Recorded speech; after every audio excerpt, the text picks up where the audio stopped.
हमारे चैनल को सब्सक्राइब करें और बेल आइकन दबाएं। हाय, मैं हूं आदित्य श्रीवास्तव और आप मुझे अभिजीत के नाम से जानते हैं। For more episodes of CID, subscribe to Liv Crime and hit the bell icon.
मच्छी ज्यादा मिलेगी ठंडा मौसम में। डाल डाल डाल डाल डाल।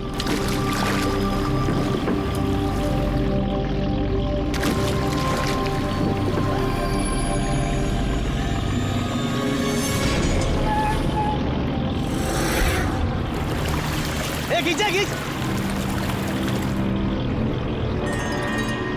इधर भारी है।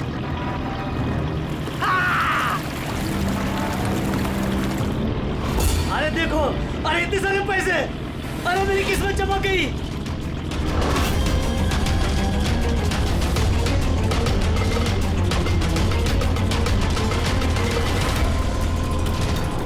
अरे चल चल डाला डाल, और पैसे मिलेंगे।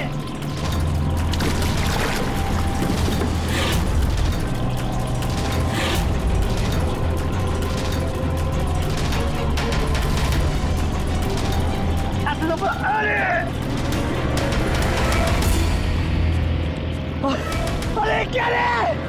अरे 2 लाख।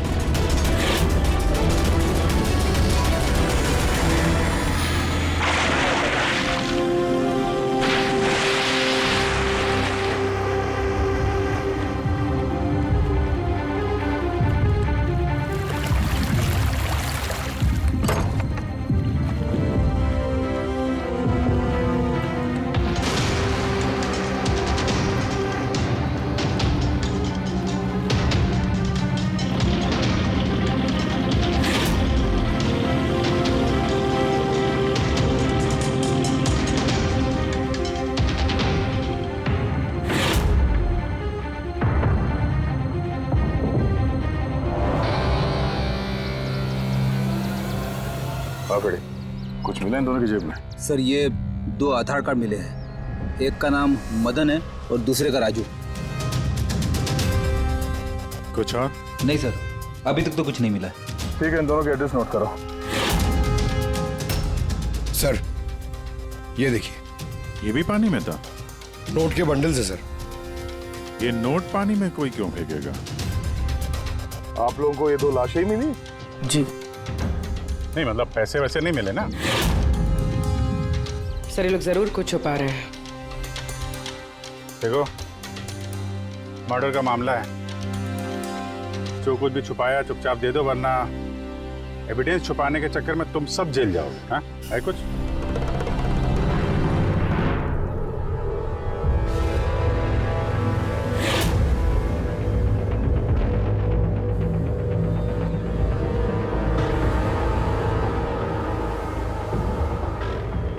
एक ही नदी में इन दोनों की डेड बॉडीज और इतने सारे पैसे, कोई इत्तेफाक तो नहीं है।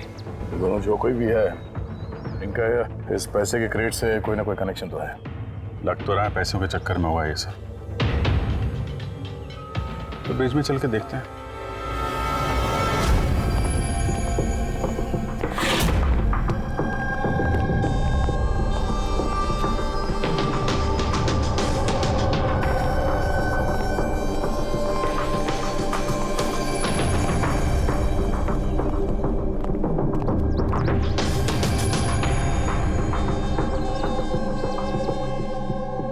सर, लगता है कोई बड़ी गाड़ी ने आके ठोका है।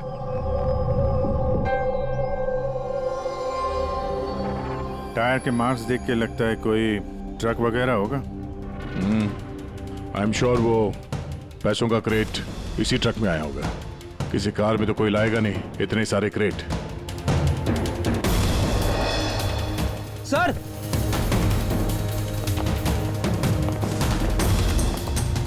खून है सर। खून?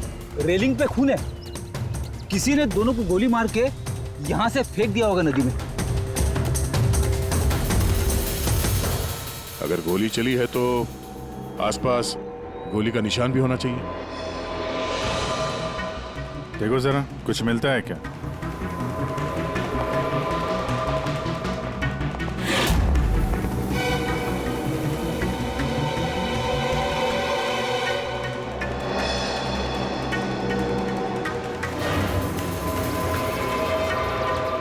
दया,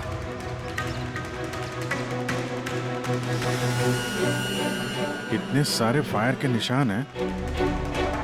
ऐसा लगता है यहाँ पे तो अंधाधुंध गोली चली है, जैसे कोई भाग रहा हो और पीछे से कोई गोलियां चला रहा हो। लेकिन सर उन दोनों बॉडीज को देखकर तो लगता है कि किसी ने नजदीक से शूट किया।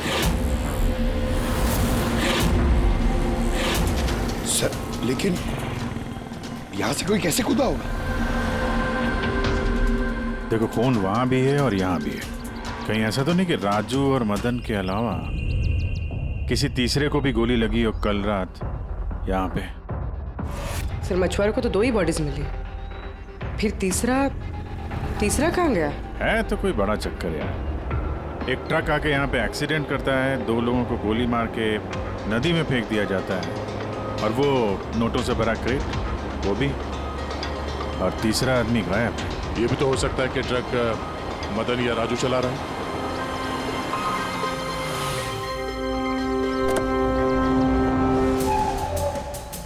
Hello officers, my self Jaywant Khosla, intelligence bureau. यहाँ के सिलसिले में? मैं एक टॉप प्रायोरिटी केस पे काम कर रहा हूँ। मुझे टिप मिली थी कि एक बहुत बड़ा इलीगल कंसाइनमेंट आने वाला है। मैंने आसपास के सारे मेजर हाईवेज और जंक्शंस पर नाकाबंदी करवा दी थी, लेकिन लोकल पुलिस को वहाँ से कुछ नहीं मिला। जरा खुल के बताएंगे? मुझे पता चला है कि आप लोगों को कुछ क्रेट्स मिले हैं, नोटों से भरे हुए। हाँ, मिले तो हैं। आप जरा बताएंगे आप किस केस पे काम कर रहे हैं? हमें यहाँ पे 2 बॉडीज भी मिली है नोटों के अलावा। इनका कोई आपस में कोई कनेक्शन है क्या? एक्चुअली मुझे पहले वो नोट देखने पड़ेंगे, उसके बाद ही मैं आपको कुछ बता सकता हूँ। ठीक है, चलिए हमारे साथ।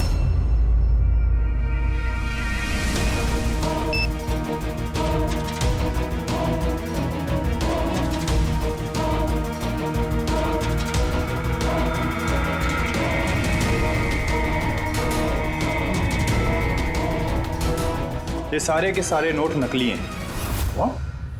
नकली है? नकली है?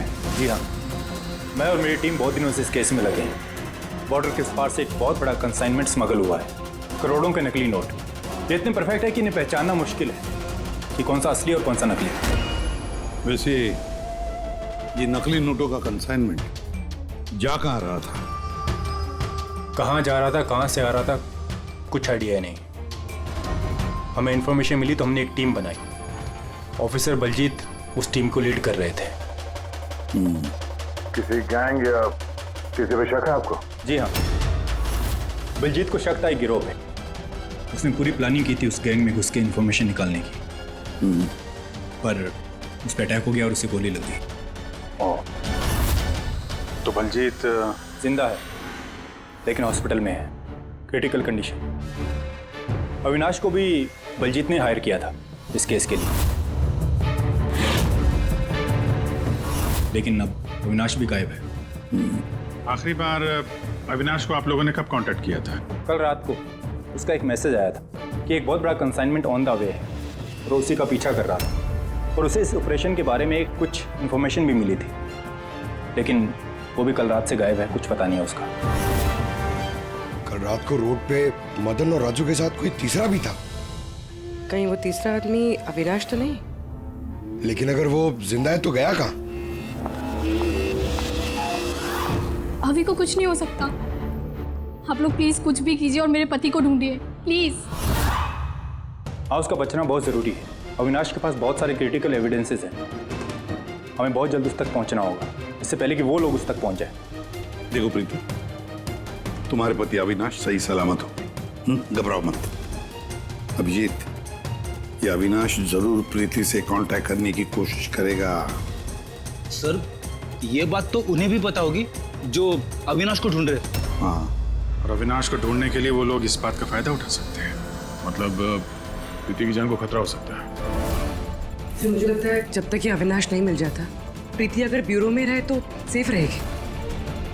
ठीक है अभिजीत, तुम और पंकज जयवंत से मिलकर अविनाश का पता लगाओ, और दया फ्रेडी और पूर्वी को लेकर राजू और मदन की कुंडली निकालो। सर, ये ब्रिज तो वहाँ है और पानी का फ्लो इस तरफ है सर, गांव की तरफ। अविनाश की बॉडी ना तो उन डाइवर्स को मिली है ना उन मछुआरों को। तो उम्मीद करते हैं शायद तैर के इधर आ गया हो और यहीं कहीं हो। पर कहाँ जा सकता है सर? सर, अविनाश बहुत जख्मी हालत में था। अगर वो यहाँ तक आया होगा तो गांव वालों ने जरूर देखा होगा उसे। एक बार पूछ के देखे।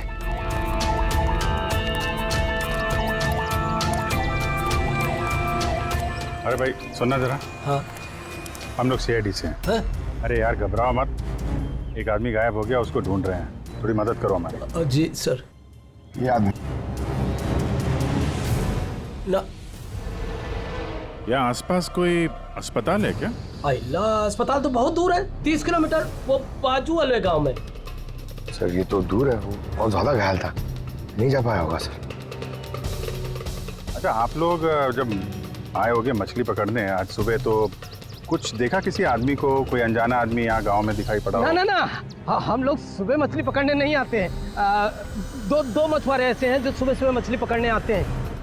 लेकिन साहब, सोचने वाली बात तो ये है कि अगर उनमें से किसी को कुछ मिला होता तो पूरे गांव को पता चल गया होता। वो हम पता कर लेंगे भाई साहब, आप हमें उनसे मिलवा दीजिए जरा।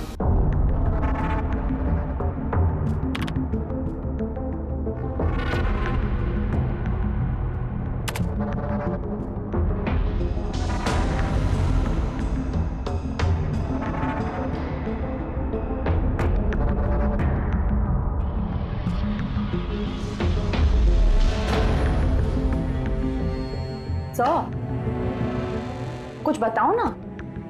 एक मिनट। तारिका,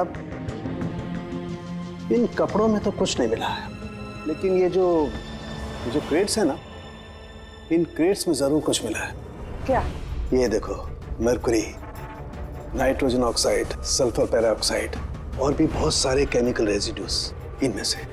इसका मतलब ये क्रेट्स ऐसी जगह से आए हैं जहां पर ये सारे केमिकल्स थे।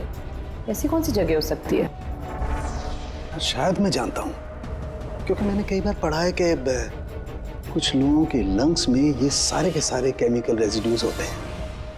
और जानती हो, वो लोग कोल माइंस के आसपास रहते हैं या कोल माइंस में काम करते हैं, क्योंकि ये सारे के सारे रेजिड्यू हैं कोल पावर प्लांट के बाई प्रोडक्ट। ये क्रेट्स किसी कोल माइन के आसपास रखी गई थी। लेकिन तारिका, सवाल ये उठता है कि ये ऐसा कोल पावर प्लांट इस शहर में है कहाँ? है ना सर, मतलब शहर में नहीं है, शहर से जस्ट बाहर है। ओके। पता ये लगाना है कि बस ये क्रेट्स वहां से ट्रक में कैसे आए। Right your Tarika, right. पता ये लगाना चाहिए कि ये क्रेट्स कोल माइन से उस ट्रक में आए कैसे। साहब, शंकर और रघु दो लोग हैं जो सुबह सुबह अपनी बोट लेके निकलते हैं। शंकर तो अपने गांव गया हुआ है। हाँ, रघु है जो सुबह सुबह अपनी बोट लेके निकलता है। रघु से पूछ के देखो, शायद कोई बात बन जाए। आओ साहब, इधर बाजू में है उसका घर। ये रहा उसका घर। ए रघु, तेरे से कोई मिलने को आया है। ए रघु, दरवाजा खोलना, तेरे से कोई बात करना चाहता है। अरे क्या कर रहा है यार? क्या हुआ, घर भी नहीं है क्या? मैं बुलाता हूँ। कहाँ मर गया? ए रघु, क्या हो, क्या हुआ? अरे तेरे से बात करना चाहते हैं, सीआईडी से। सीआईडी से? हाँ। क्या हुआ साहब? कुछ नहीं, कुछ बात करनी थी। अंदर चल सकते हैं? साहब यही बात करते ना, क्या हुआ?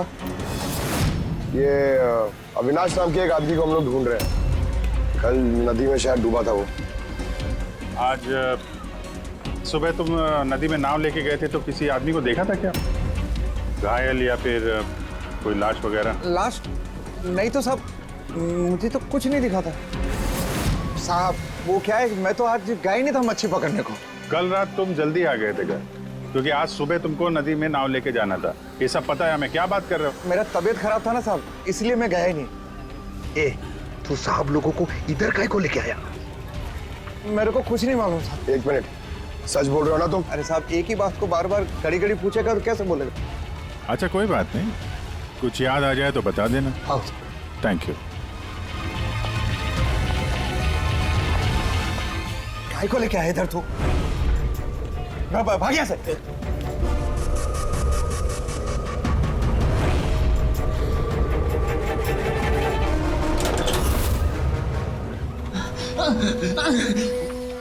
अच्छा हुआ तूने मुंह नहीं खोला। मैंने कुछ नहीं किया, मुझे छोड़ दो। अगर तूने उस शाणे को उधर ही मरने दिया होता तो अभी हम तुझे छोड़ देते, समझा? लेकिन नहीं, तेरे को तो उसको बचाना था। मुझे क्या मालूम था, मैंने सोचा।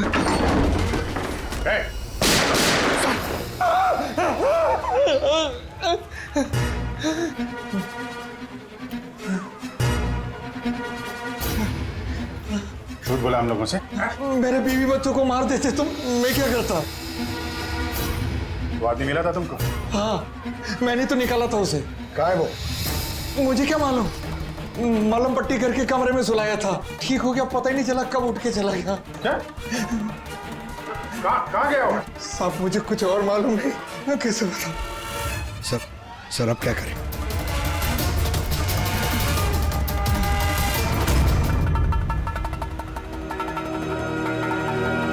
सर ये रहा हमारा कोल पावर प्लांट।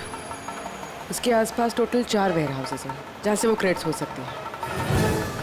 ये वाला तो चेक कर लिया, अब बचे ये 3। और सर ये 3 वेयर हाउसेस में से ये 2 वेयर हाउस प्लांट से काफ़ी दूर हैं।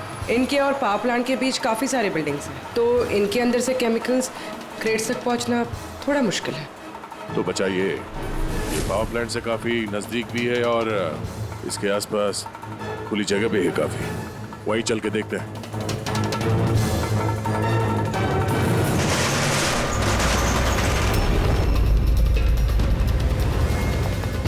कौन है आप लोग? क्यों, तुम लोग के मिशन में डिस्टर्ब तो नहीं किया? मिशन? बनो मत, हमें सब पता है। कौन सा बिजनेस करते हो तुम? बिजनेस? ये आप क्या? सर यहाँ फलों और सब्जियों का काम होता है सर। क्रेट चेक करो। आप लोग हैं कौन? एक मिनट, अपनी जगह पे खड़े रहो। सीआईडी से हम लोग।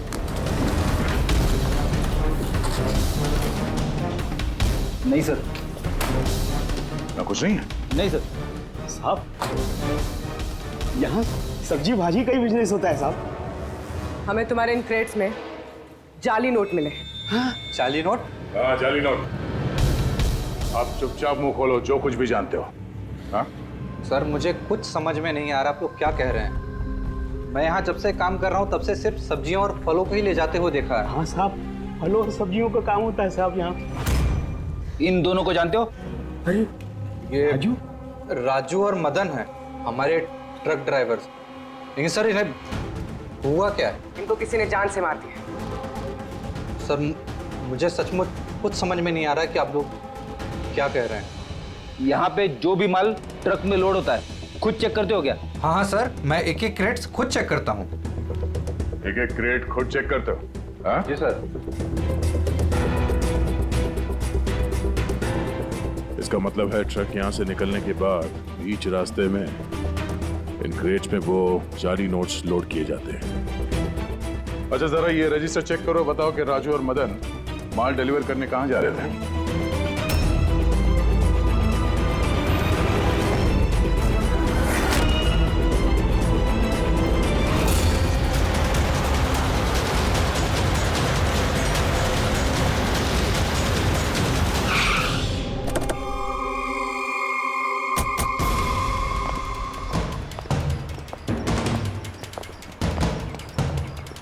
सर रजिस्टर में तो यही एड्रेस लिखा था, वो ट्रक तो यहीं पे आने वाला था। सर लेकिन ये तो शादी का ग्राउंड है। तो नकली नोटों का कंसाइनमेंट यहाँ शादी के ग्राउंड में क्यों? सर मैं मैनेजर को बुला के लाता हूँ, उसी से पूछते। जा। सर मैनेजर साहब। जी सर। ये शादियों में जो फ्रूट्स और वेजिटेबल के स्टॉक का ऑर्डर आप ही दिया करते हैं? नहीं सर, वो तो जो फैमिली शादी ऑर्गेनाइज करते हैं उन्होंने दिया था। मैं तो केवल लोकेशन रेंट पे देता हूँ। अच्छा, उन फ्रूट्स और सब्जियों में नकली नोट भी होते हैं? नकली नोट? सर मुझे इसके बारे में कोई आइडिया नहीं है। आपने शादी में कुछ अजीब होते हुए देखा था या फिर सुना था? नहीं सर। पंकज ने जो फोटो भेजे थे वो दिखा।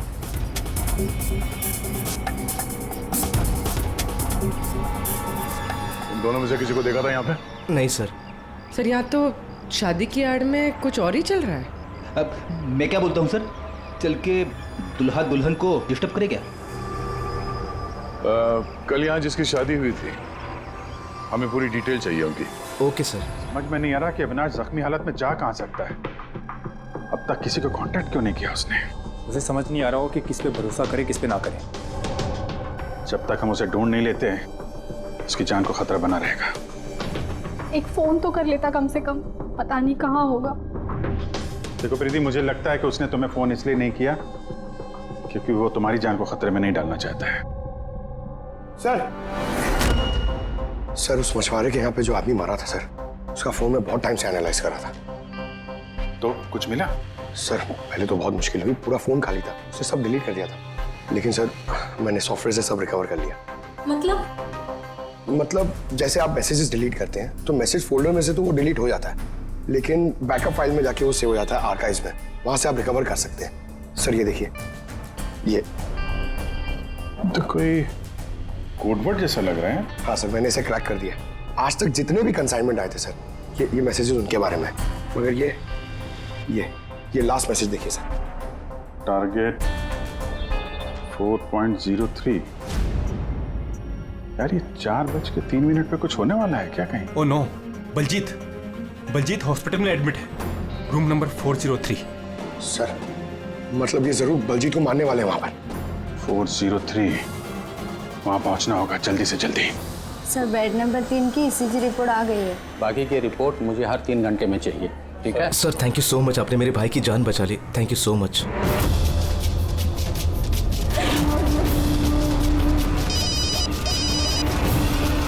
हेलो, हाँ ऑपरेशन सक्सेसफुल ही रहेगा।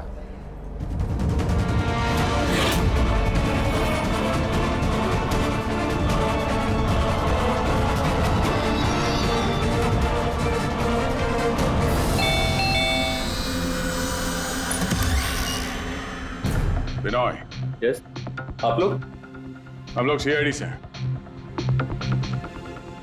डरिए मत, नई शादी हुई है ना तुम्हारी, इसीलिए बधाई देने आए हैं। By the way congratulation. हमारी शादी को तो 5 साल हो गए, लेकिन आपके पति की शादी तो कल ही हुई, पैराडाइज हॉल में किसी सुरभि के साथ। ये सब हो क्या रहा है? नहीं, क्या कौन सी शादी? तुमने शादी कर ली ना दूसरी? अच्छा, तो उस सुरभि ने तुम्हें फंसा ही लिया? हाँ, तुम क्या बोल रही हो? ऐसा कुछ नहीं है, मेरी बात तो सुनो। हम भी वही सुनने आए। हाँ, चल क्या रहा है? देखो भैया, अब ये मत बोलना कि तुम विनय कुमार नहीं हो और तुम्हारी शादी पैराडाइज हॉल में नहीं हुई है ना? अगर तुम्हारी शादी 5 साल पहले हो चुकी है तो जो कल हुआ वो क्या था? मौका अच्छा है, हमें और अपनी पत्नी को सफाई दे दो कि सच क्या है। वो शादी नकली थी। नकली शादी? ये नकली शादी क्या होती है? सब दिखावा था। मैं तो किसी को जानता भी नहीं था, यहाँ तक कि जिससे शादी हुई उस लड़की को भी नहीं। शादी तो एक प्लान का हिस्सा थी बस। कैसा प्लान? वो सब मुझे नहीं पता, कसम से। मुझे काम करने के पैसे मिल रहे थे, मुझे कर्जा चुकाने के लिए पैसों की जरूरत थी, तब मुझे तरीका ठीक लगा। सोचा 2-3 घंटे का काम है बस। पिछले 2 महीने में ऐसी 3 नकली शादी कर चुका हूं मैं।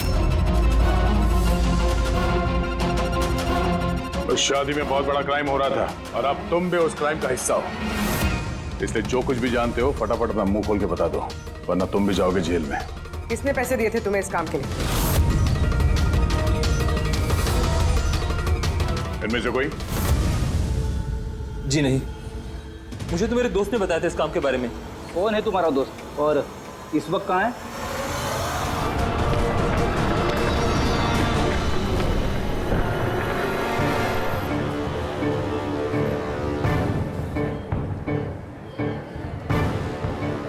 अपनी आईडी दिखाइए,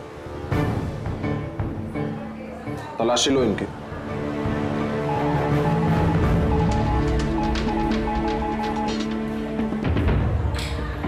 चाहिए।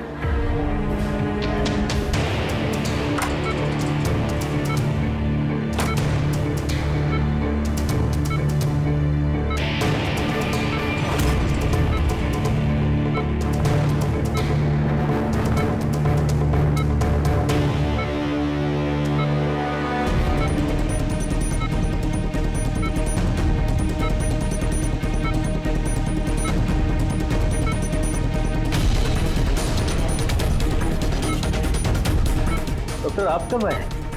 अभी अभी आए, बस अब ठीक हो जाएंगे सर। डॉक्टर साहब बढ़िया। बलजीत जी आप ठीक है? बलजीत कैसा है? कौन है आप लोग? हम लोग सीआईडी से हैं। बलजीत की जान को खतरा है। लेकिन ये तो पहले से बेटर फील कर रहे हैं। अच्छा?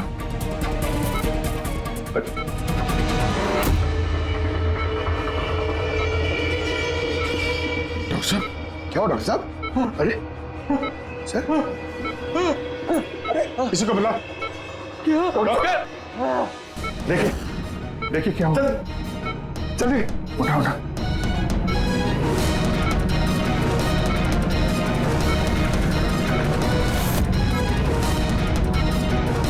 बलजीत बलजीत क्या हुआ? बलजीत जी, बलजीत जी अविनाश कहाँ है? क्या? विराज विराज। बलजीत बलजीत नहीं पंकज, हाथ मत लगाओ। इनका चेहरा देखो, हाथ बिल्कुल वैसा ही हाल हुआ है जैसा उस डॉक्टर का हुआ है। सर ये विराज कौन है?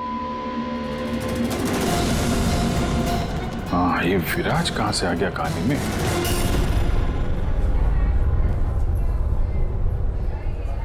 काश हम लोग बलजीत को बचाने के लिए कुछ कर पाते हैं।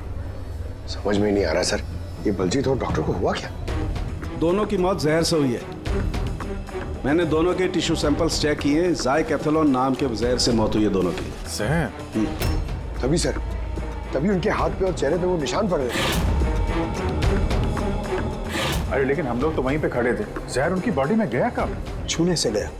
अभिजीत, ये जहर छूने से दूसरे की बॉडी में चला जाता है और फिर तुरंत ही ब्लड सिस्टम में चला जाता है और फिर हार्ट अटैक।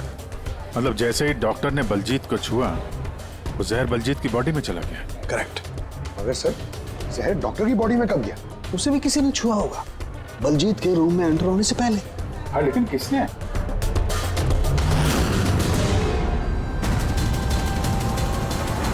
ये हॉस्पिटल का सीसीटीवी फुटेज चेक करते हैं।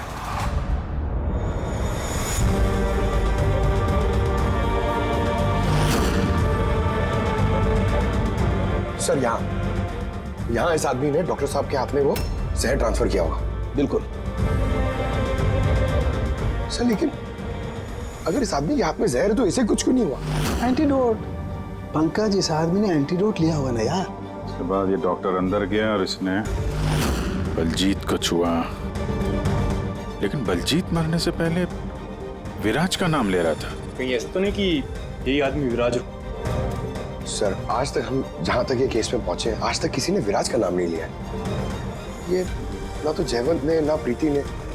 विराज कौन है सर? जो भी है, अविनाश को ढूंढने और इस केस में आगे बढ़ने के लिए हमें इस विराज को ढूंढना पड़ेगा। एक काम करते हैं, बलजीत के घर चलते हैं, शायद वहां से कुछ पता चल जाए। बंद करो ये ड्रामा, चलिए। कौन है आप लोग? विवाह में इस तरह बाधा क्यों डाल रहे हैं? सीआईडी, हमें आपके दोस्त ने भेजा, बिनोय। ये नाटक यहीं बंद करोगे या लॉकअप में जाके?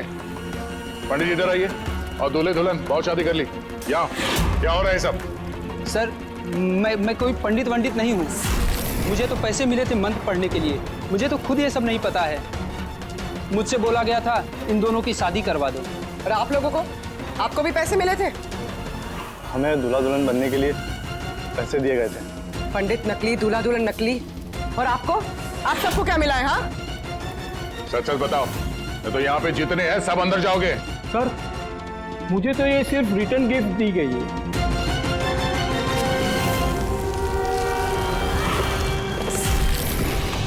पैसे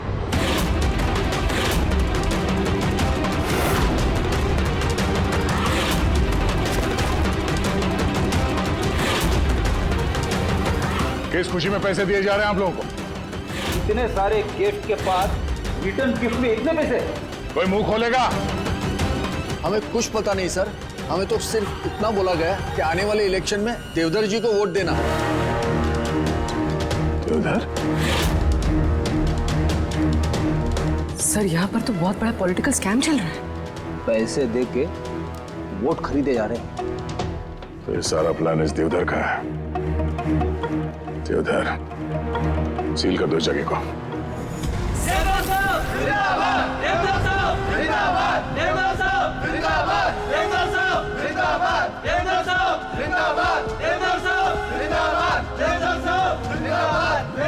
देवधर जी, हम लोग सीआईडी से हैं, आपसे अकेले में कुछ बात करना चाहते हैं।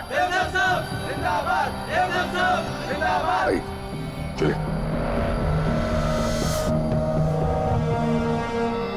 देखिए ऑफिसर्स, मुझे लगता कि आप लोगों को कोई गलतफहमी हुई। कोई गलतफहमी नहीं हुई है। आप क्रिमिनल के साथ मिलकर पैसों से वोट बैंक खरीद रहे थे, सब पता चल चुका है हमें। नकली नोटों की वजह से देश की इकोनॉमी पूरी तरह गिर जाती है और ये आप अच्छी तरह से जानते हैं। इसके बावजूद आपने उन एंटी नेशनल क्रिमिनल्स का साथ दिया। लोगों के भरोसे के बदले धोखा दिया आपने इस देश को। क्रिमिनल के साथ साथ गद्दार भी हैं। अब ये बताइए कौन कौन शामिल है इस मिशन में, और वो नकली नोट का कंसाइनमेंट वो कहां से आया? ऑफिसर, इस कंसाइनमेंट के बारे में तो मैं कुछ नहीं जानता। ये जरूर है कि मैं ये चुनाव जीतना चाहता था, पर इस तरीके से नहीं।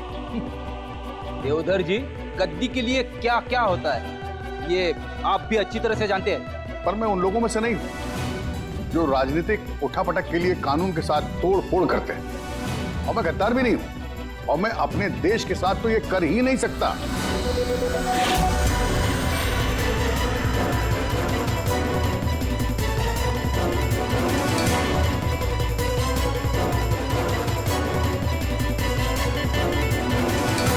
ये वही है। कुछ हासिल नहीं होगा तुम लोगों को। पूरा घर छान मारा सर। यहाँ पे विराज के नाम से तो कोई है ही नहीं। कहीं हमसे सुनने में कोई गलती तो नहीं हो गई? 100% विराज बोला था बलजीत ने। ढूंढो, कुछ ना कुछ जरूर मिलेगा। देवधर जी, इस फोटो में आपके पीछे जो आदमी खड़ा है, हमारी टीम के साथ एनकाउंटर में ये मारा गया और इस प्लान में भी इन्वॉल्व था। अब आप कहेंगे कि आप इसे भी नहीं जानते? यस सर, मैं इस आदमी को नहीं जानता। एक्चुअली क्या है सर कि मेरे जितने भी फंक्शंस हैं वो मेरा मैनेजर समीर ऑर्गेनाइज करता है सर। इसको क्या, ये जो पीछे बैठे हैं इनमें से किसी को मैं नहीं जानता, और इस बंदे का तो मैं नाम भी नहीं जानता सर। मेरा विश्वास कीजिए प्लीज। सर कहीं ऐसा तो नहीं कि ये सारा प्लान समीर का हो सकता है। देवधर जी, इस समीर को फोन करके यहाँ पे बुलाइए अभी इसी वक्त, और हाँ, उसे शक नहीं होना चाहिए।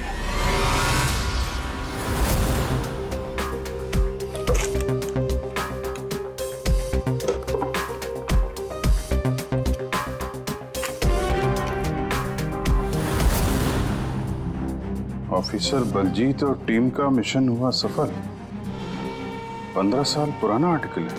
इतना पुराना आर्टिकल इतना संभाल के रखा है सर? ऑफिसर बलजीत और उसकी टीम ने बचाई मासूम की जान, गिरफ्तार किया आतंकवादियों को जिन्होंने उनको बंदी बना के रखा था एक सेफ हाउस में, और इसी के साथ हुआ ऑपरेशन विराट सफल।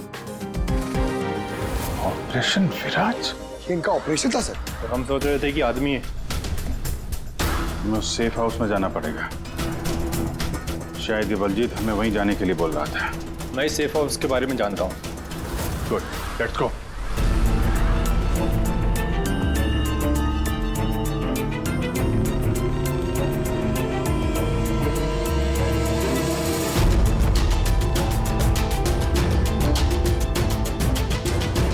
समीर मेरा फोन नहीं उठा रहा। सच बोल रहा हूं मैडम।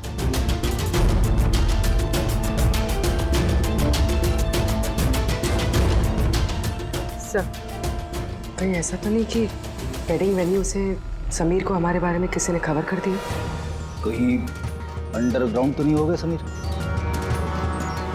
बेटी, देवदत्त जी से समीर का फोटो और फोन नंबर ले लो और उसके फोन को ट्रैकिंग पे डाल दो। समीर ही है जो हमें अविनाश तक पहुंचाएगा।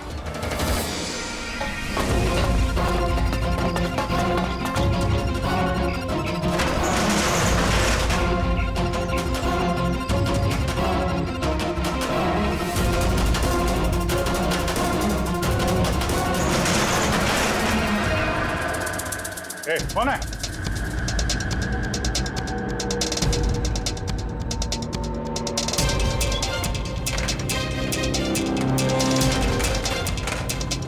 लॉक कर दिया? उधर है।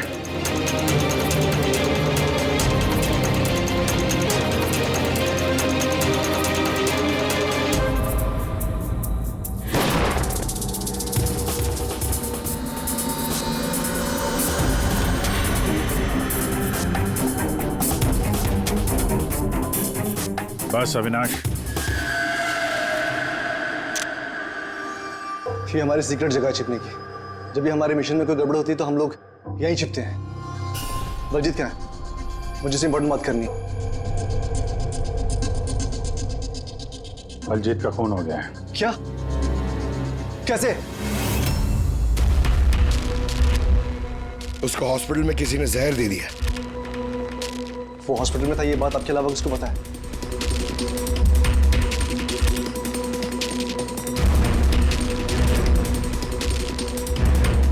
जयवंत, नाश, क्या पागल तो नहीं हो गया तू? तूने खून किया ना उसका? अरे मैं बलजीत को क्यों मारूंगा यार? तो किसने किया? अगर कोई बीच का आदमी इन्वॉल्व नहीं था तो हमारी टॉप सीक्रेट किसने लीक की? तूने की ना? बलजीत को तो वैसे पसंद नहीं था। बकवास बंद कर अविनाश, और तू भी तो हो सकता है। अरे इतने दिनों से ठीक है, फिर भी गायब है। बोलना बोलना अब तू।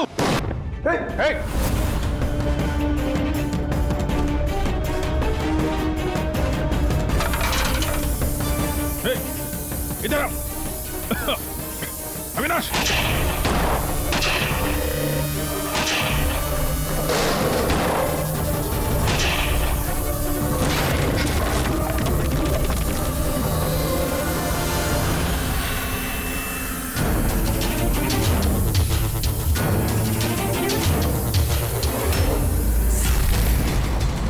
चल।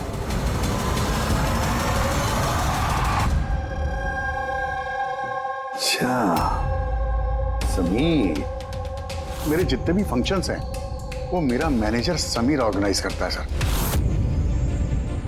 और तुम? अभी को कुछ नहीं हो सकता। आप लोग प्लीज कुछ भी कीजिए और मेरे पति को ढूंढिए।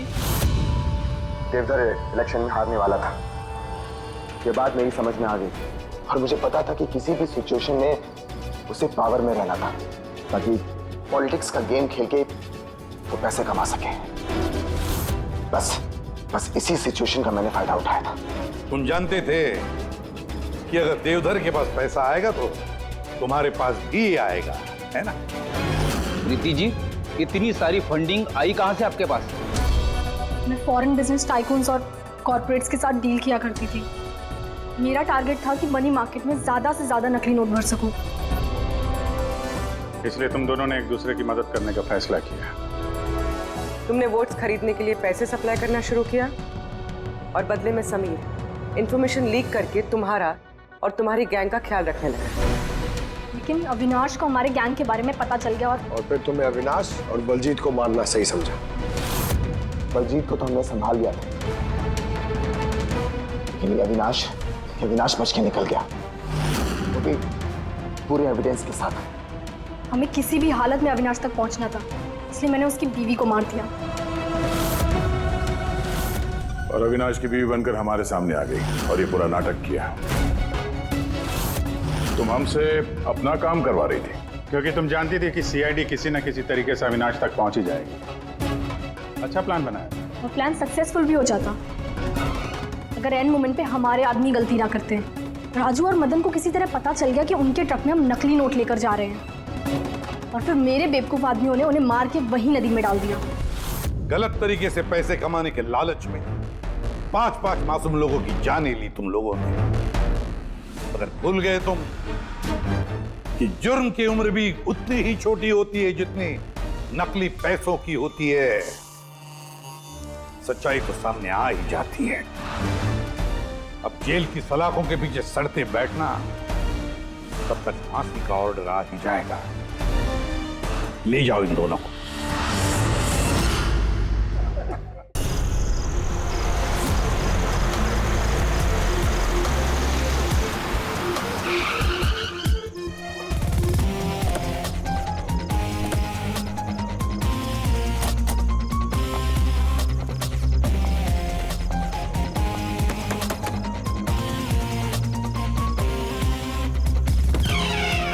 जी कहिए, किससे मिलना है? रोनी साहब को बोलो सीआईडी वाले आए। ठीक है। सोमवार की रात को विवेक का खून हो गया और हमें तुम पे शक है। क्या बकवास कर रहे हैं आप? भला मैं विवेक का खून क्यों करने लगा? अब इस क्यों का जवाब तो तुम्हें ही देना पड़ेगा। मैं विवेक के खून के बारे में कुछ नहीं जानता। ये तो अभी अभी आप लोगों ने बताया, वो मैं जानता हूँ। देखो, ज्यादा भोलेपन का नाटक मत करो। साफ साफ बताओ, विवेक को क्यों मारा तुमने? सर, मैंने विवेक का खून नहीं किया है, और वैसे भी उसके घर के बाहर सिक्योरिटी गार्ड्स थे, तो कोई कैसे उसके घर में घुसकर मार सकता है? सिक्योरिटी गार्ड्स कुछ नहीं कर पाए क्योंकि उन्हें कोई दिखाई नहीं। क्या मतलब? मतलब ये है कि एक ना दिखने वाला इंसान विवेक के घर में आया और उसने लाइट के जंक्शन बॉक्स के साथ कुछ छेड़छाड़ की, जिससे लाइट चली गई। सर, लाइट चली गई? मैं पता लगाता हूँ। नहीं मिस्टर रॉनी, आप बाहर नहीं जाएंगे, अभी तो रुकिए। आपकी जान को खतरा है। ये वही खूनी हो सकता है। सिक्योरिटी! रॉनी, आप हिलना मत। जी। सिक्योरिटी!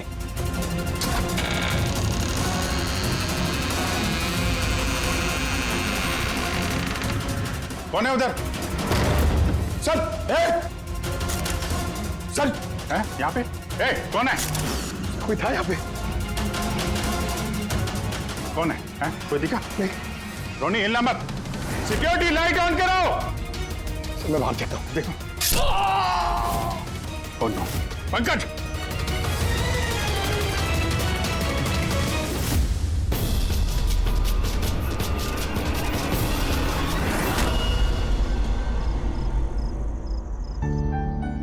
वीना, आज दिन भर सिर्फ काम काम और काम ही रहा है। शरीर भी थक गया है, पूरी बॉडी दर्द दे रही है।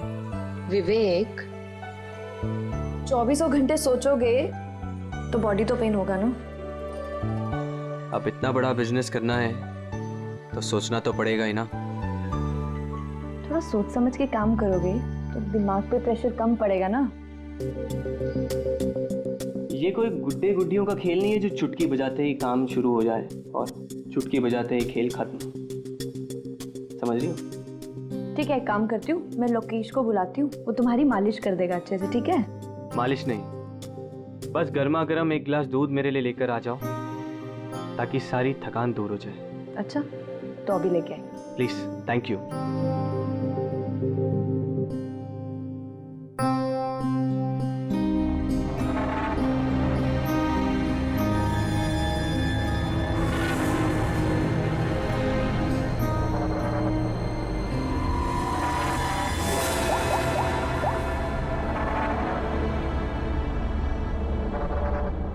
विवेक साहब। सब ठीक ठाक है?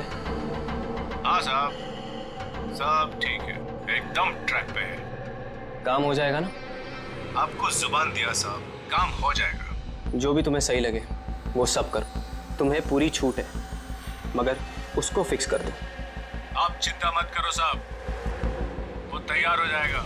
उसको तैयार करना मेरे बाएं हाथ का काम है। गुड।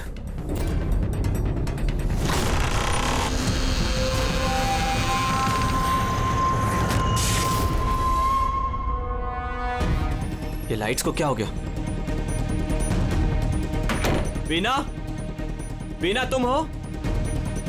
वीना तुम बोलती क्यों नहीं? ये लाइट्स कैसे चली गई? लोकेश, वीना, कौन है? कौन है यहाँ पे? वीना मजाक मत करो।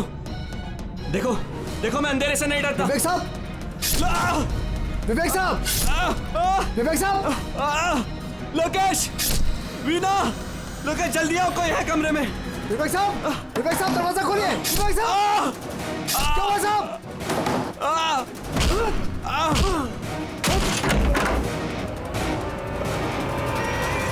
विवेक साहब, मालकिन, विवेक साहब, विवेक साहब, विवेक साहब, मालकिन, विवेक साहब।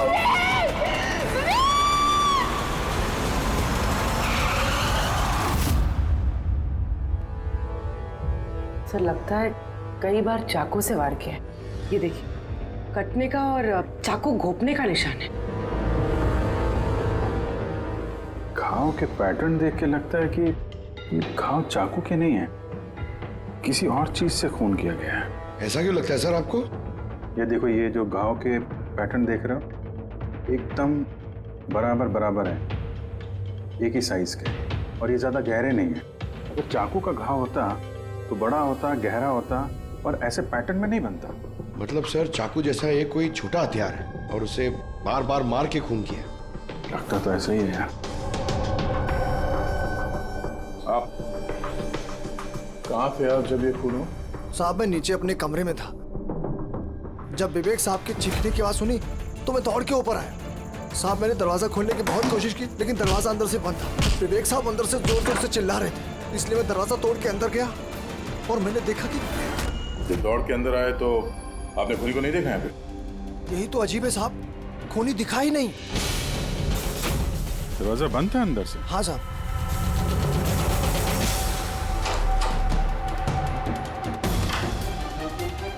तुम अंदर आए तो यहाँ पे लाइट थी? साहब उस वक्त लाइट नहीं थी। जब मैं दरवाजा खोल के अंदर आया तो लाइट आ गई। कमाल है सर, ये कैसा खूनी है जो लाइट में भी नहीं दिखा? कहीं ये आत्मा। ये भी तो हो सकता है कि जब कमरे में अंधेरा था उसी वक्त खूनी दरवाजे से बाहर गया। साहब ऐसा बिल्कुल नहीं हो सकता। साहब अगर खूनी दरवाजे से अंधेरे में भी गया होता तो मुझे जरूर दिखा होता। मेरी आंखें बिल्कुल ठीक है साहब। कमरे से बाहर जाने का और कोई रास्ता तो दिख नहीं रहा है। वही तो, कमरे से बाहर जाने का एक ही रास्ता है, वो है ये दरवाजा। दरवाजा अंदर से बंद था और लोकेश ने ये दरवाजा खोला और इसने तो यहाँ पे खूनी को देखा नहीं। कमाल है।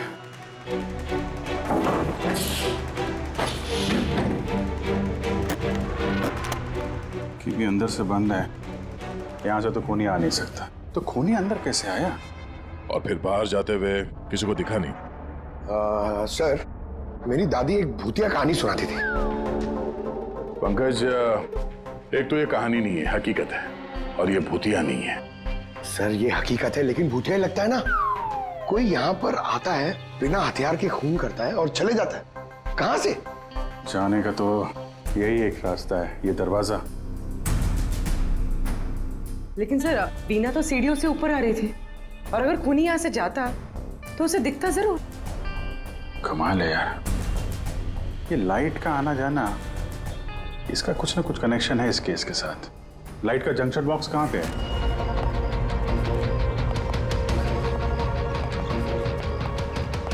सर यही जंक्शन बॉक्स है।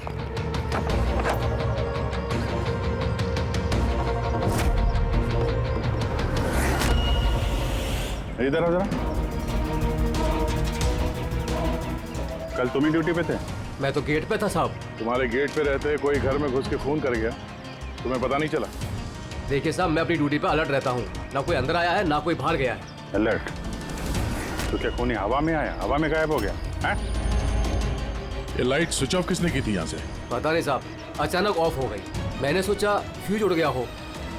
या कोई स्पार्क वार्क हुआ था जंक्शन बॉक्स में? नहीं साहब, स्पार्क नहीं हुआ था, लाइट चली गई और जैसे लाइट चली गई मैं जंक्शन बॉक्स की तरफ दौड़ा। देखा बाकी सबके घर में लाइट है, हमारी क्यों नहीं? और देखा साहब जंक्शन बॉक्स खुला था, जंक्शन बॉक्स का स्विच भी बंद था और मैंने ऑन किया साहब। जैसे ही ऑन किया लाइट आ गई।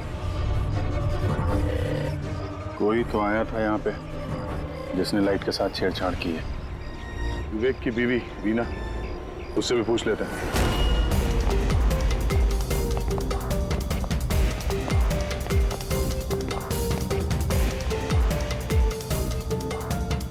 वीना जी, हमें मालूम है ये थोड़ा मुश्किल समय है आपके लिए, पर हम लोग भी थोड़े हैरान हैं कि यहाँ पे सबके रहते हुए विवेक का खून हो जाता है और किसी ने भी खूनी को देखा नहीं। सर, इस बात का जवाब मेरे पास भी नहीं है। मैं खुद हैरान हूँ, खूनी कहाँ से हवा बनकर आया और कहाँ चला गया। मैं मेरे बच्चों को क्या जवाब दूंगी सर, उन पर क्या बीतेगी? हिम्मत रखो, समय के साथ साथ बच्चे भी समझ जाएंगे। आप कौन है? सर, मैं विवेक का बिजनेस पार्टनर हूँ। मेरा नाम राकेश है और मैं अभी जापान से लौटा हूँ। किस सिलसिले में जापान गया था? सर, एक बिजनेस के मामले में गया था। क्या बिजनेस क्या करते हैं? सर, विवेक और राकेश एक जापान में ऑयल बेसिन का बिजनेस शुरू कर रहे थे। जापान की सी में जॉइंट वेंचर था इंडिया और जापान में। दोस्त तो गया ही, पता नहीं अब इस कंपनी का क्या होगा। विवेक की किसी से कोई दुश्मनी थी क्या, या आजकल कुछ स्ट्रेस में हो, कोई धमकी भरे फोन, ऐसा कुछ? नहीं सर, कभी किसी की धमकी या फिर कुछ ऐसा उन्होंने नहीं बताया, लेकिन वो जापान की डील को लेकर काफी टेंशन में रहते थे। किस तरह की टेंशन? डील होगी भी या नहीं। लेकिन सर, एक बात और थी। क्या? सर, कुछ दिन पहले विवेक एक बहुत अजीब आदमी से मिले थे। अरे आप चिंता मत करो, आपने मुझ पर भरोसा किया, अपना वादा पूरा किया, अब मैं भी आपका वादा पूरा करूंगा। पुलिस को भनक भी नहीं होनी चाहिए। साहब, पप्पन नाम है मेरा, मुझ पे भरोसा है ना? विश्वास है, इसलिए काम दिया है तुम्हें। बस अब पप्पन का कमाल देखो। पप्पन? देखिए, जैसा आपने बताया उससे तो यही लगता है कि ये पप्पन कोई पुराना मुजरिम है और हर मुजरिम का रिकॉर्ड है हमारे पास। आप उसकी फोटो देखेंगे तो पहचान लेंगे? जी सर। ठीक है, फिर तो जल्दी इस पप्पन का पता चल जाएगा और उसने क्या किया था वो भी।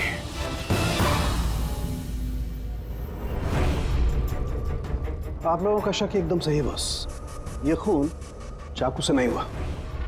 तो फिर किस हथियार से हुआ जो कोई भी देख नहीं पाया, यहाँ तक कि लोकेश को भी वो हथियार दिखाई नहीं पड़ा? हाँ बॉस, हथियार भी नहीं नजर आया और कमाल की बात है खूनी भी दिखाई नहीं दिया। ये तो पहली हो गई, खून हुआ, खूनी नजर नहीं आया। घाव चाकू जैसे हैं लेकिन खून चाकू से नहीं हुआ। पहेली तो है अभिजीत, और इस पहेली को सॉल्व करने के लिए आप लोगों को कड़ी मशक्कत करनी पड़ेगी। देखो बॉस, हम लोग आत्मा में तो विश्वास नहीं करते, लेकिन साइंस से कुछ भी किया जा सकता है और मुझे लगता है किसी मॉडर्न साइंस की टेक्निक का इस्तेमाल किया गया है इस खून में। हाईटेक खूनी? हाईटेक ही हो सकता है, वरना ना दिखने वाले खूनी को लाइट्स ऑफ करने की क्या जरूरत है? माना कि ये खूनी हाईटेक है, मगर कहीं ना कहीं उंगलियों के निशान तो छोड़े होंगे ना उसने? बिल्कुल है। तो फिर सर, जो क्राइम सीन से हमने उंगलियों के निशान लाए थे उनमें से एक निशान खूनी के भी होंगे? होने चाहिए थे, लेकिन अफसोस की बात यह है कि है नहीं। आप लोग जो भी फिंगरप्रिंट्स लेके आए उसमें सिर्फ विवेक और उसकी पत्नी के फिंगरप्रिंट्स हैं जो एकदम क्लियर है। बाकी के फिंगरप्रिंट्स एकदम स्मज्ड हैं, सब मिल गए हैं। ऐसा लगता है जैसे किसी ने ग्लव्स पहन करके दरवाजा खोला और बंद किया। प्लानिंग के साथ खून किया गया है ताकि सबूत ही ना मिले। काम करते हैं, इस विवेक के घर में जितने भी लोग हैं उन सब से अलग अलग स्टेटमेंट लेते हैं, सबसे पूछताछ करते हैं कि उस रात हुआ क्या था। खूनी ने अंधेरे का फायदा उठाया है, अब हम भी अंधेरे में निशाना लगाएंगे। सर, जब ये खून हो रहा होगा तो वो खूनी अंदर ही होगा सर। जैसे ही बीना बाहर गई उसने खून कर दिया। ये थ्योरी हो सकती है पंकज, अगर लाइट नहीं गई होती तो फिर सब दो खूनी होंगे, एक लाइट ऑपरेट कर रहा होगा और अंदर ही खून कर रहा होगा। मगर जिसने लाइट ऑफ करी वो कहाँ था? वहां पे तो गार्ड खड़ा था, उसने बोला ना उसने किसी को अंदर आते देखा ना कोई बाहर गया। सर लेकिन जब वीना बाहर गई थी तो उसने दरवाजा खुला हुआ देखा था सर, तो हो सकता है कि दरवाजे के ऊपर उसकी उंगली के निशान हो। खूनी यहाँ भी चालाक निकला। सारों के सामने बताया ना, यहाँ कमरे के अंदर हमें एक भी फिंगरप्रिंट्स नहीं मिले, एक भी। उसने हैंड ग्लव्स पहने होंगे सर, इसलिए शायद नहीं मिले। हैंड ग्लव्स तो पहने ही होंगे। विवेक की बॉडी यहाँ पड़ी थी, मतलब यहाँ कहीं खड़ा होगा। 1 मिनट यहाँ खड़े होना जरा पंकज। खूनी जब अंदर आया तो दरवाजा खुला हुआ था। जैसे ही लाइट गई खूनी अंदर आया, उसने दरवाजा बंद किया, अंधेरे में उसने विवेक का खून कर दिया। क्योंकि जब लोकेश आया था तो ये दरवाजा अंदर से बंद था। हाँ सर, खूनी अंदर ही होगा सर। करेक्ट। और जैसे ही लोकेश दरवाजा खोल के आया, खूनी चुपके से यहाँ से निकल गया। लेकिन अगर खूनी यहाँ से गया है तो लोकेश तो यहीं कहीं खड़ा था, उसे तो दिखना चाहिए था ना खूनी। लोकेश का कहना है उसने सिर्फ यहाँ पे विवेक की बॉडी देखी थी, खूनी उसे नजर नहीं आया। सर ये लोकेशन है, ये झूठ बोल रहा है सर। लगता तो नहीं है। इंटरोगेशन में अच्छे झूठ बोलने वाले ना लड़खड़ाने लगते हैं, उनकी जबान कांपने लगती है। ऐसा लगता नहीं है वो झूठ बोल रहा है। तो फिर कौन है ये आदमी?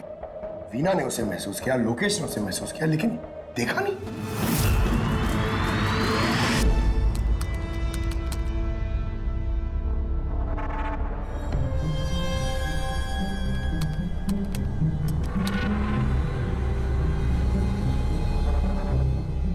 सर, मरने से पहले विवेक ने जिस नंबर पे फोन किया था वो नंबर 1 दिन पहले चोरी हो गया था और अब वो अनअवेलेबल आ रहा है। अनअवेलेबल है तो जरूर पप्पन का होगा। दया, पप्पन का नंबर होगा। क्या पता चला उसके बारे में? सर पूर्वी ट्रेस कर रही है, उसका क्रिमिनल रिकॉर्ड भी चेक करिए सर, बहुत जल्द पता चल जाएगा। यही है। यही है सर। हाँ सर ये देखिए सर, हमारे रिकॉर्ड्स में तो कई सारे पप्पन हैं, लेकिन वीना के बताए अनुसार ये वही आदमी जिसकी हमें तलाश है। सर ये वही आदमी है जिसे मैंने विवेक के साथ देखा था। हमारे रिकॉर्ड के हिसाब से तो ये मुजरिम बहुत ही खतरनाक है सर, खूनी है। और अगर विवेक ने इसे पैसे दिए हैं तो जरूर खून किया होगा इसने। और अभी ये बेल पे बाहर है और पुलिस स्टेशन पे हाजिरी देने के लिए जाता है रोज। कौन से पुलिस स्टेशन में जाता है ये हाजिरी देने के लिए?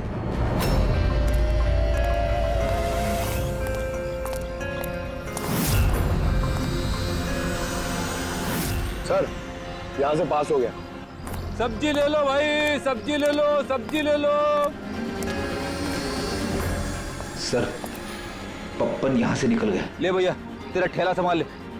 उसको उधर ही रोक के रख, चाहे वो रोए या हंसे, तुम उसकी चिंता मत कर। जब तक वो हमारे पास है, बाजी हमारे हाथ में है।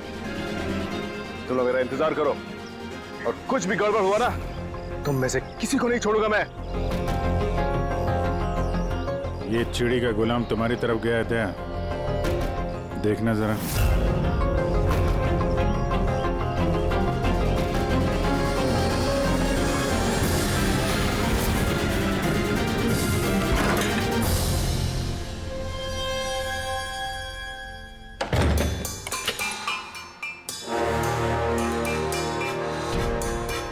कैसा लगा हमारा इनविटेशन भरत साहब? देखो देखो, आप लोग जो कोई भी हो, मुझे और मेरे बेटे को छोड़ दो। मैं आप लोगों से रहम की भीख मांगता हूँ, रहम। Okay fine. एक काम करो, मुझे तुम यहाँ पर रोक लो, लेकिन लेकिन मेरे बेटे को छोड़ दो। मुझे ना तो तुम चाहिए ना तुम्हारा बेटा। मैं चाहता हूं कि तुम विवेक सर की बिड पास करो। विवेक सर खुश तो मैं खुश। ये पॉसिबल नहीं है। मैं इंडियन मिनिस्ट्री में एक एम्प्लॉय हूं। माना कि सारे कॉन्ट्रैक्ट मेरे जरिए पास होते, लेकिन मैं ऐसे ही किसी कंपनी का कॉन्ट्रैक्ट कैसे पास करवा दूं सर? मिस्टर भरत, तुम ना मामले की गंभीरता को नहीं समझ रहे हो। तुम्हारे बेटे के साथ क्या हो सकता है ये तुम सपने में भी नहीं सोच सकते। सपने में तुम भी नहीं सोच सकते कि अब तुम्हारे साथ क्या होने वाला है। सर मैं मिनिस्ट्री की तरफ से काम कर रहा था। जितनी भी सील्ड बिड इंडियन फर्म्स की तरफ से होती है उसका इंचार्ज था मैं। चीनी जापानी कंपनियों के पास अपने देश में नीलामी का कार्यालय था, लेकिन सभी भारतीय बोलियां उनके पास आई। किसी विदेशी कंपनी को भी कॉन्ट्रैक्ट मिला था क्या? नहीं सर, इसके बारे में सभी की कॉमन राय थी, क्योंकि भारतीयों के पास चीप लेबर और रॉ मटेरियल इजीली अवेलेबल था, इसलिए दूसरी विदेशी कंपनियों को कॉन्ट्रैक्ट मिलना मुश्किल था सर। सर इस नीलामी का चक्कर तो समझ में आ गया। इस विवेक ने नीलामी को अपने फेवर में करने के लिए इनके बेटे को किडनैप किया, मगर विवेक को किसने मारा होगा और क्यों? ये काम तो जरूर किसी इंडियन कंपनी का ही है जो विवेक का कॉम्पिटिटर था। इसी चक्कर में हुआ ये सर। वो लिस्ट लाए ना आप, जो विवेक के अलावा इंडियन लीडर्स थे? ये सर, जैसा आपने कहा था आपके अकॉर्डिंग ये मैंने लिस्ट तैयार की। Thank you. कार्तिक, विवेक, इन दोनों के अलावा राकेश, प्रमेश, शिवानी, रोनी और नवीन। अच्छा भरत जी, इनमें से आपको कौन लगता है जो विवेक के खिलाफ बोली लगाने वाला सबसे ज्यादा? सर यानी ऐसा कोई आदमी जो विवेक के ये बिड जीतने से दुखी हो या फिर उसे कोई नुकसान हो? सर ऐसे तो दो लोग हो सकते हैं, रोनी और नवीन। रोनी और नवीन, तो फिर मिल लो इस रोनी और नवीन से, पूछताछ करो उनसे, पता तो चले है कौन ऐसा जो बिना दिखे भी खून कर सकता है।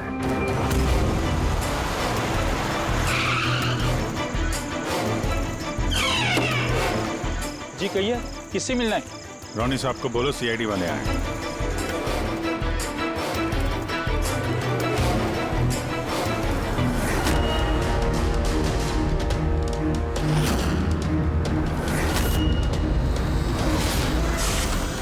सर लाइट चली गई?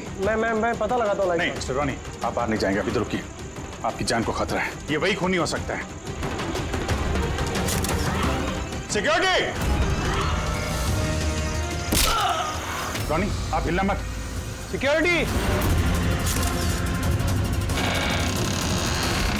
सर यहाँ कोई है? कोई है? सर यहाँ कौन है इधर? कौन है? मिस्टर रोनी आप हिलना मत। सर मैं देखता हूँ। देखो पंकज। ओह नो रोनी। साहब सबको क्या हुआ? एक मिनट। He's no more. बाहर जाते हुए कोई दिखा था क्या? नहीं सर, सर मैं वहाँ जंक्शन पे गया, लाइट ऑन की और देखा कि हमारा दूसरा सिक्योरिटी गेट के पास बेहोश पड़ा हुआ है और मैं अंदर आ गया सर। Hello sir. सर हम रोनी को बचा नहीं पाए। He's dead. ऐसा कैसे हो सकता है अभिजीत? खून तुम्हारे सामने हुआ और तुम कह रहे हो कि तुमने खूनी को देखा तक नहीं? हाँ सर, पहले तो हम सुनी सुनाई बातों पे यकीन कर रहे थे, पर यहाँ तो हम लोग वहाँ मौजूद थे सर, कोई नहीं दिखा। मतलब विवेक के खून की जैसा? हाँ सर। ये किस तरह का खूनी है सर जो है मगर दिखाई नहीं देता? वही तो, पर इतना पक्का है कि मैंने वहाँ पे कुछ शैडो जैसी देखी थी, कुछ अजीब सी। एक्सप्लेन करना मुश्किल हो रहा है मगर। सारुण के यार फोटो से कुछ पता चल रहा है तुझे? बॉस लगा हुआ तो हूँ, शायद कुछ हाथ लग जाए, लेकिन एक बात पक्की है, ये खून भी वैसे ही हुआ है जैसे इससे पहले को खून हुआ है। ये देखो बस, ये देखो यहाँ फोटो में ये हल्की सी रोशनी में ये कुछ आकृति दिखाई दे रही है, शैडो जैसी, बिना आकार के। ये क्या है ये समझ में नहीं आ रहा है। सालू के साथ मैं पहले से ही कह रहा था ये जरूर कोई आत्मा है। सर, वो जो कोई भी था, मैंने उसे महसूस किया था सर। मैंने उसे पकड़ने की कोशिश की, लेकिन वो हाथ में ही नहीं आया। देखो यार, ये आत्मा कुछ नहीं होता। बॉस, ये क्या है ये अभी तक पता नहीं लगा पाया। ये किस किस्म का हथियार इस्तेमाल किया इस खूनी ने? ये बॉस, ये हथियार है, इसे शूरिकेन कहते हैं बॉस। शूरिकेन? तो इस तरह का हथियार तो मैंने मार्शल आर्ट्स वाली फिल्मों में देखा है। अरे इसे तो वो निंजाज यूज करते हैं। वो निंजा? सर, ये जापानीज हथियार है। निंजाज इस टाइप के हथियार इस्तेमाल करते हैं। जापान निंजा, और ये ऑक्शन भी जापान में होने वाला है सर। तो कहीं इन सबका कनेक्शन जापान से तो नहीं? बिल्कुल है, जापान से कनेक्शन है। इस राकेश से मिलना पड़ेगा। वही गया था ना जापान, किसी डील के बारे में बात करने। राकेश, तुम विवेक के पार्टनर हो, है ना?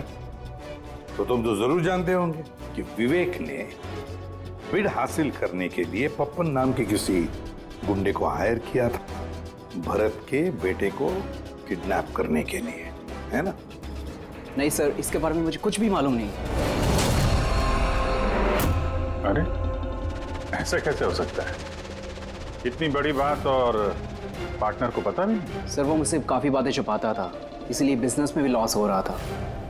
वो इतना बेताब रहता था कि लॉस कवर करने के लिए वो क्या क्या करता था और कहाँ जाता था, मुझे बिल्कुल मालूम नहीं है। अच्छा, वैसे आप जापान गए थे ना विवेक के खून से पहले? हाँ, गया था। क्या करने गए थे आप? ऑलरेडी प्रोजेक्ट का मामला था, इसके लिए मैं जापान गया था, मगर विवेक यहीं से सारे ऑपरेशन हैंडल कर रहा था। ऑयल का प्रोजेक्ट? तो क्या प्रोजेक्ट था, जरा डिटेल में बताओ तो सही। जापान में एक द्वीप है जिसे ऐतिहासिक और पवित्र माना जाता है। वहाँ के लोग ऑलरिक प्रोजेक्ट को लगाने के लिए मना कर रहे थे। पवित्र समंती द्वीप? क्या पवित्र है उस आइलैंड में? कुछ पुराने योद्धाओं को वहाँ पे दफनाया गया था, जैसे समुराइज, रॉनिन्स और निंजास। सामुराई, रॉनिन, निंजास, पुराने योद्धाओं को दफना दिया था वहां पर। सर, ये कोई इत्तेफाक है या कुछ और? ये जो निंजास है, ये पुराने दौर के हथियारे थे सर जापान में, पर आज भी काफी लोग इन लोगों को मानते हैं। तो वो लोग नहीं चाहते होंगे कि उस जगह पे ये ऑयल ड्रिलिंग हो और उन लोगों ने इन्हें। हाँ, हो सकता है दया, हो सकता है, पर ये भी तो हो सकता है कि इन लोगों की आपसी दुश्मनी है, कोई बिजनेस राइवल। सर, ये नवीन तो नहीं हो सकता, क्योंकि जब दूसरा खून हुआ तब मैं और पूरी उसी के साथ थे। तो फिर ये बचे 3 बिडर्स, शिवानी, प्रमेश और कार्तिक, तीनों को बुला लेते हैं यहाँ पर। कार्तिक, प्रमेश, शिवानी, तो तुम 3 भारतीय थे विवेक के साथ बिड करने में जापान में, मगर डील हमारे हाथ में आई नहीं, और इसी वजह से विवेक और रोनी का खून हुआ है। कार्तिक, आप कहाँ थे जब ये दोनों खून हुए? सर, मैं मीटिंग में ही था, आप मेरे एम्प्लॉय से पूछ सकते हैं सर। और प्रमेश? सर, मैं सामाजिक व्यक्ति हूँ, और सर इसके गवाह सर वो अफसर हैं, और सर जिस वक्त खून हुआ मैं उनका साथी था सर। तो ये भी तो हो सकता है ना, ये खून तुम लोगों ने करवाया? सर, हम क्यों खून करवाने लगे? सब अपने अपने नसीब का खाते हैं सर। और डील नहीं हुई तो क्या हुआ सर? कभी ना कभी कोई ना कोई डील तो हो ही जाएगी। वैसे आप कहाँ थे शिवानी जब ये खून हुआ? सर, मैं जापान गई थी। और क्या करने गई थी आप जापान में? सर, एक मजबूरी आ गई थी। मजबूरी? कैसी मजबूरी? सर, कुछ विदेशी कंपनियां हमारी भारतीय कंपनियों के बारे में गलत अफवाहें उड़ा रही थी। उसी वजह से भारतीय कंपनियों को बहुत ही चिंता हो रही थी, तो हम वहां उनकी चिंता दूर करने गए थे और ये बताने गए थे कि भारतीय कंपनियां सबसे बेहतर होती हैं। और वैसे भी सर हमने अपनी बिड्स विड्रॉ कर ली थी, तो फिर हम क्यों मारेंगे उन्हें? और बिड्स विड्रॉ करने की कोई खास वजह? सर, वजह सर ये थी कि हम लोग अपनी जिंदगी में सर टेंशन नहीं चाहते हैं, और सर हम लोग किसी भी तरह का कोई रिस्क नहीं चाहते हैं। सर हम लोग को सर जो भी मिल रहा है सर हम उतने में खुश हैं।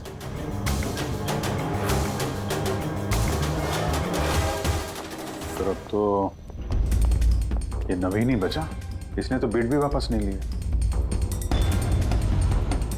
तो कहीं नवीन ने तो नहीं ये सब किया? या फिर ये भी तो हो सकता है कि अगला शिकार नवीन ही हो। नवीन, तुमने बिड क्यों नहीं कैंसिल की जब सारे लोग पीछे हट गए थे? ऐसे कैसे मैं पीछे हट जाता? इस कॉन्ट्रैक्ट को पाने के लिए मैंने कितने महीनों मेहनत की है पता है तुम्हें? मुझे लगा कि अगर ये कॉन्ट्रैक्ट मेरे हाथ में आ गया तो मेरी सारी दुनिया बदल जाएगी। अब तो दुनिया से जाने की ही नौबत आ गई है। तुम समझते क्यों नहीं हो? अगर तुम चले गए तो मेरा क्या होगा? डरने की कोई बात नहीं है, हमें कुछ नहीं होगा। सीआईडी की पूरी टीम हमारे साथ है। अरे सीआईडी वालों के सामने वो मार के चला गया और सीआईडी वाले क्या किए? कुछ नहीं कर पाए वो। सीआईडी की टीम पे भरोसा रखो तुम, हमें कुछ नहीं होगा। पंकज, तुम्हें पता है ना हमें क्या करना है? Don't worry, I know. मैं आता हूं।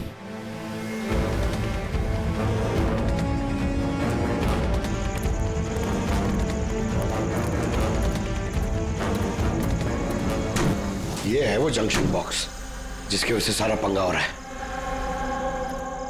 मैं देखता हूं ये कौन है। ये जगह सही है।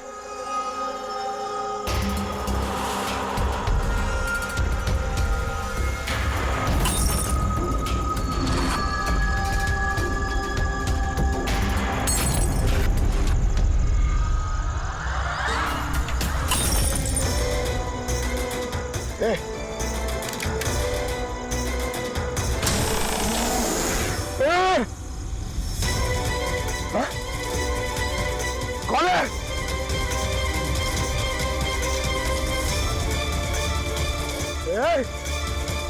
मारा!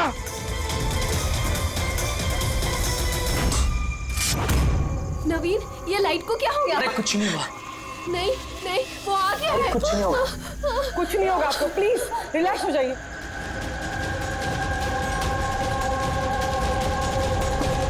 रिलैक्स हो जाइए। नवीन, सामने आओ। वो तुम्हें मार डालेगा। अरे नहीं। कौन है यहाँ पे?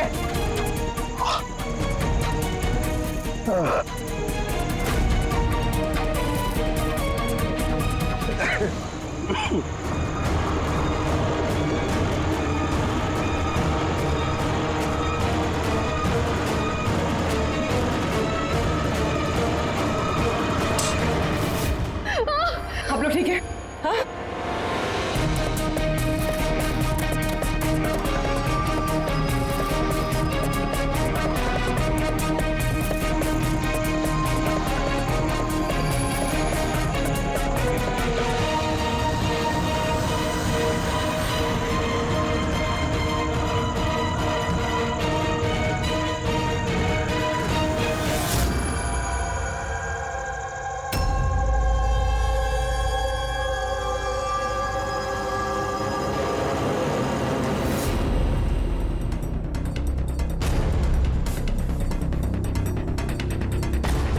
सर, मैंने वहां पर 6 गोलियां चलाई थी।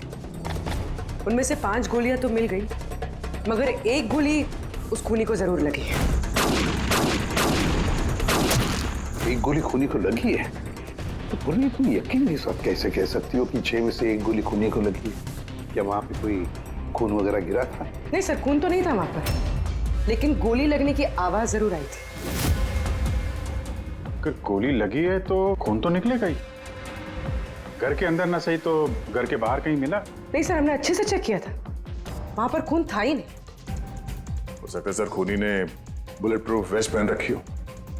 और सर ये भी तो हो सकता है कि ये काला कपड़ा उस बुलेट प्रूफ वेस्ट का टुकड़ा हो। सर के इस काले कपड़े के टुकड़े से कुछ पता चल रहा है तुझे? नहीं बॉस, इस कपड़े पर से भी खून के ट्रेसेस तो नहीं मिले। खून के अलावा कुछ मिला तुझे? हाँ, ये कपड़ा इतना काला है कि विश्वास नहीं होता है। इस पर से कोई भी रिफ्लेक्शन हो ही नहीं सकता है। रिफ्लेक्शन नहीं हो सकता? मतलब ये फ्रेडी कि जब आप किसी भी चीज पर लाइट डालते हैं तो वो लाइट थोड़ी सी रिफ्लेक्ट होके आपकी आंखों में आती है। इसी से पता चलता है कि वो क्या चीज है, उसका कलर क्या है, ये सब कुछ। लेकिन इस कपड़े पर अगर आप लाइट डालेंगे तो रिफ्लेक्ट होगी ही नहीं। इस कपड़े पे लाइट मारेंगे तो ये कपड़ा दिखेगा नहीं ना। मैं दिखाता हूं, ये देखो, ये यहां पर ये लाइट है। अब हम इसे ट्रैवल करते हैं इस कपड़े पर और ये देखो लाइट गायब। My God. मतलब इस कपड़े ने सारी की सारी लाइट एब्जॉर्ब कर ली। और ये देखो कपड़े से बाहर आए तो फिर से लाइट दिखाई देना शुरू हो गई। अजीब कपड़ा है, पूरी लाइट एब्जॉर्ब कर लेता है। पता ही नहीं चल रहा था कपड़ा है कि नहीं। एक साउंड के नवीन की जान को खतरा है, जो भी है जल्दी बता दे। बॉस,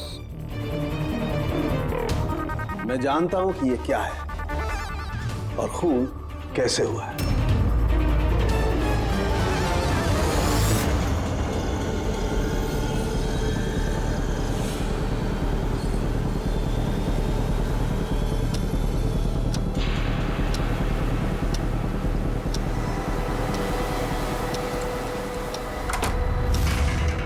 शिखा, क्या हुआ तुम्हें?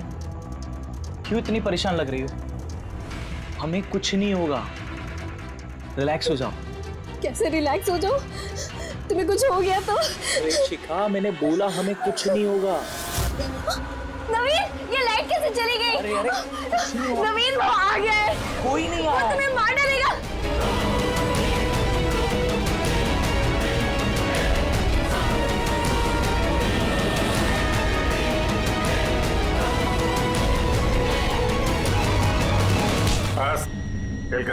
एक गिलास दूध अपने हाथों से लेकर आ जाओ, सारी थकान दूर हो जाएगी। अच्छा, अभी लेकर आती हूँ। Please, thank you.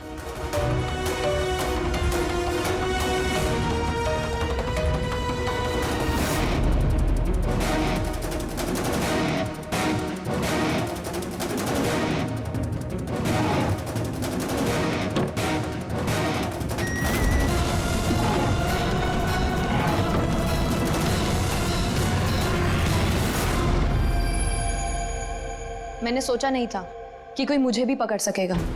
हमने भी नहीं सोचा था कि एक पत्नी अपने पति का खून कर देगी। अपराधी चाहे जितना दिमाग लगाकर अपराध को अंजाम दे, कहीं ना कहीं उससे कोई ना कोई गलती हो ही जाती है। मैंने तो कोई गलती नहीं करी, फिर भी आप लोगों ने मुझे पकड़ लिया। नहीं, गलती हुई तुमसे। ये कपड़ा पहन के तुमने बहुत अकलमंदी दिखाई थी, लेकिन इस कपड़े का टुकड़ा हमें खिड़की में से मिल गया और खिड़की पे फंसा हुआ वो कपड़ा हमारे लिए सबूत बन गया और उसी कपड़े की वजह से तुम हमारे पकड़ में आ गई। ये कैसा कपड़ा है सर? मैंने इसके बारे में पहले सिर्फ सुना था बॉस। मुझे पता नहीं था कि इसका इस्तेमाल किया जा सकता है, वो भी इस तरीके से। इसे जिस जिस व्यक्ति ने बनाया उसने अपने हिसाब से इसको नाम दिया, लेकिन एक बात पक्की है, ये दुनिया की सबसे ज्यादा काली चीज है। मैं तो कुछ समझा नहीं। सीधे तरीके से ये बात है फ्रेडी कि अगर इस कपड़े का कोई सूट बना करके पहन लेगा, वो व्यक्ति आपको दिखाई नहीं देगा तब तक जब तक कि उसके आसपास की सारी लाइट्स एलिमिनेट ना हो जाए। वो दिखाई नहीं देगा। अगर दिखाई देगा तो सिर्फ एक आकृति दिखाई देगी, एक छाया, वो भी बिना किसी रूप के। ये एक 3D से 2D में बदल जाने की प्रक्रिया है। अरे सर, कोई तो लाइट होगी जिससे ये दिखे। ऐसी कोई लाइट नहीं है, ना इंफ्रारेड लाइट, ना यूवी लाइट, ना ही लाइट स्पेक्ट्रम। अभिजीत, नवीन से कहो कि वो बिड विड्रॉ ना करे और ये इंफॉर्मेशन सब में फैला दो। सर, इस बात के फैलते ही उस पर फिर से हमला हो सकता है।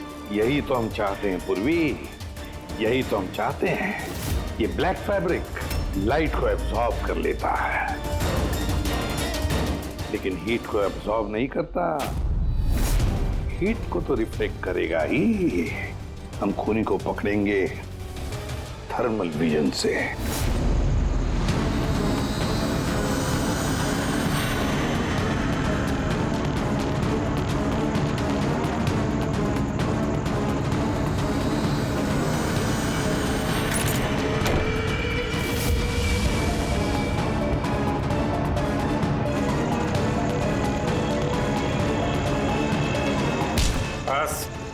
देखा किस तरह से इस काली ड्रेस की वजह से तुम्हारा खेल खत्म हो गया। हाँ?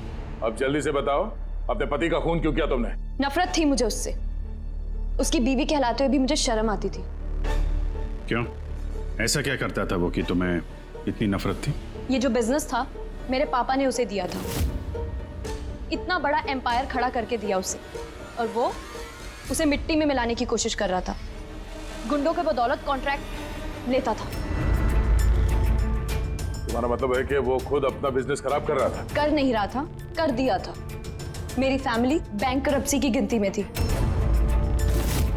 बिजनेस खराब चल रहा था तो उसे बातचीत कर दी, उसे समझा दी, उसे जान से मार दिया। मैंने उसे बहुत समझाने की कोशिश की थी, पर वो नहीं समझा, और मजबूरन मुझे ये कदम उठाना पड़ा।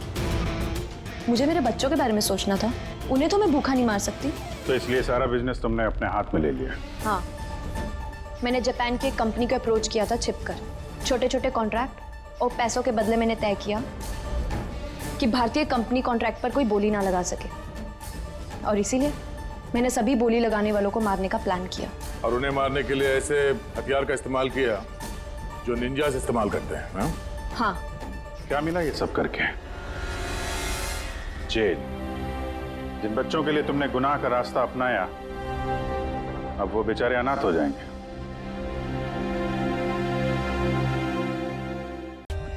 For more updates, subscribe to our channel, click the show links and enjoy watching the videos.